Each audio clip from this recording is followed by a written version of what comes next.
Hablar sobre este tema, vamos a conversar con Eric Iriarte, especialista en Derecho Digital. Eric, muy buenas tardes, gracias por estar con nosotros en 24 horas mediodía. Quiero empezar preguntándote qué es lo que está pasando con la venta de chips de celulares. Supuestamente había toda una legislación para que estos no se vendan como se venden caramelos, sino que se pasara por una serie de procedimientos de control biométrico para que precisamente no cayeran en malas manos y hubiera un poquito más de seguridad. ¿Qué está fallando en esta situación?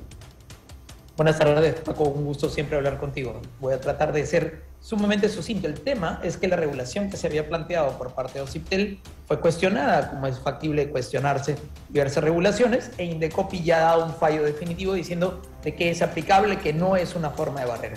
Esta forma de venta de chips está ligado a que se requiere la identificación biométrica. Somos uno de los pocos países en el mundo que tiene esta identificación biométrica para validar que la persona es quien dice ser.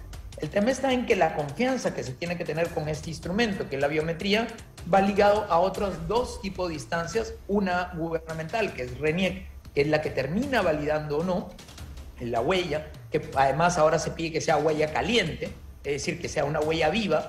Y sin embargo, ahí ha habido toda una problemática ligada a la duplicación de estas huellas o la utilización de estos instrumentos, no para venderte el chip, sino para otras cosas. Y el otro lado están los usuarios. Muchas veces se ha dicho que con el chip automáticamente tienen acceso a los datos que puedas tener. Esto no es así. En realidad, muchas veces los casos de robo ligado al sistema bancario es porque previamente han obtenido la información personal tuya, mía o de quien fuera, van y hacen el recambio del chip, y con el recambio del chip es que bajan la aplicación y recién ahí se activa. En algún momento el usuario también tuvo que haber entregado información.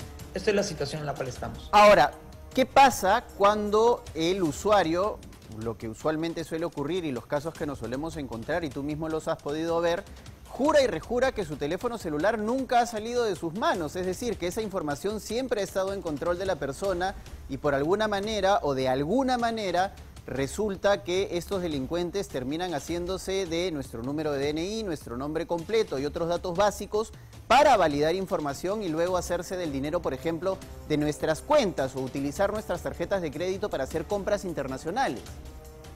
Mira, lo primero es que hay determinadas bases de datos que se pueden conseguir en diversos sitios. Wilson, por citarte uno, que normalmente han sido obtenidas de las mismas entidades públicas o privadas que sirven para alimentar estas bases con las cuales van a intentar hacer la usurpación de identidad. Pero si algo no se tiene, son los passwords y los números de cuentas. Que eso normalmente es porque un usuario, creyendo que entraba a un sitio que era su banco o su entidad financiera, entrega los datos porque le llegó un SMS diciéndole hemos hecho una transferencia de 5.000 y en realidad entra aquí si no has sido tú, y no es cierto.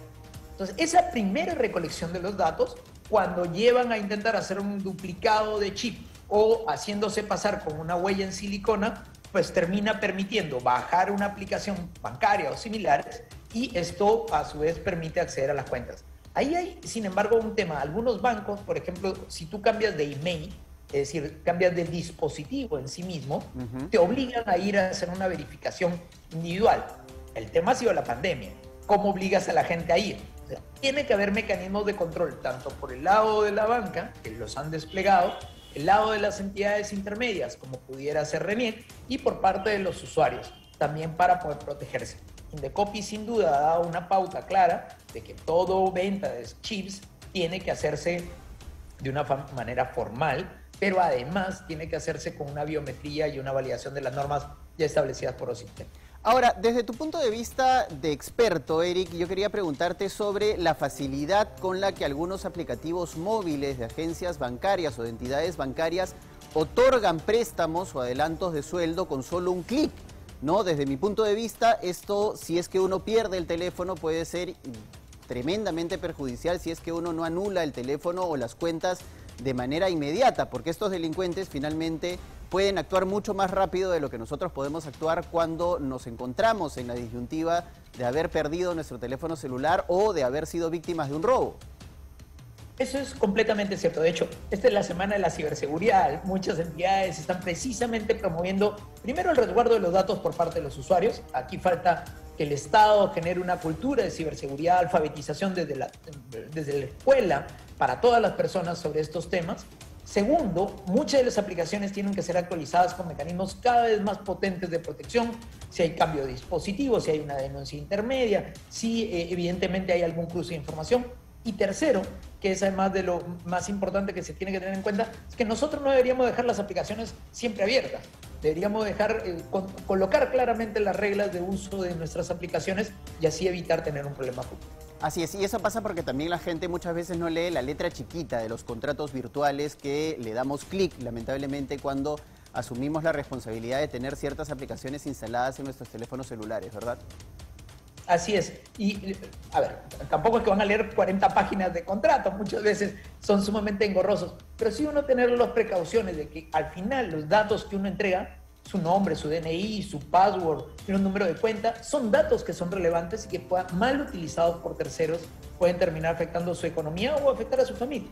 Así es, se nos queda corto el tiempo lamentablemente, Eric, para seguir conversando sobre estos temas porque tendríamos muchísimo más de qué hablar, pero ha sido un gusto tenerte aquí en 24 horas mediodía y aclarar el panorama frente a esta situación. Muchas gracias por haber estado con nosotros.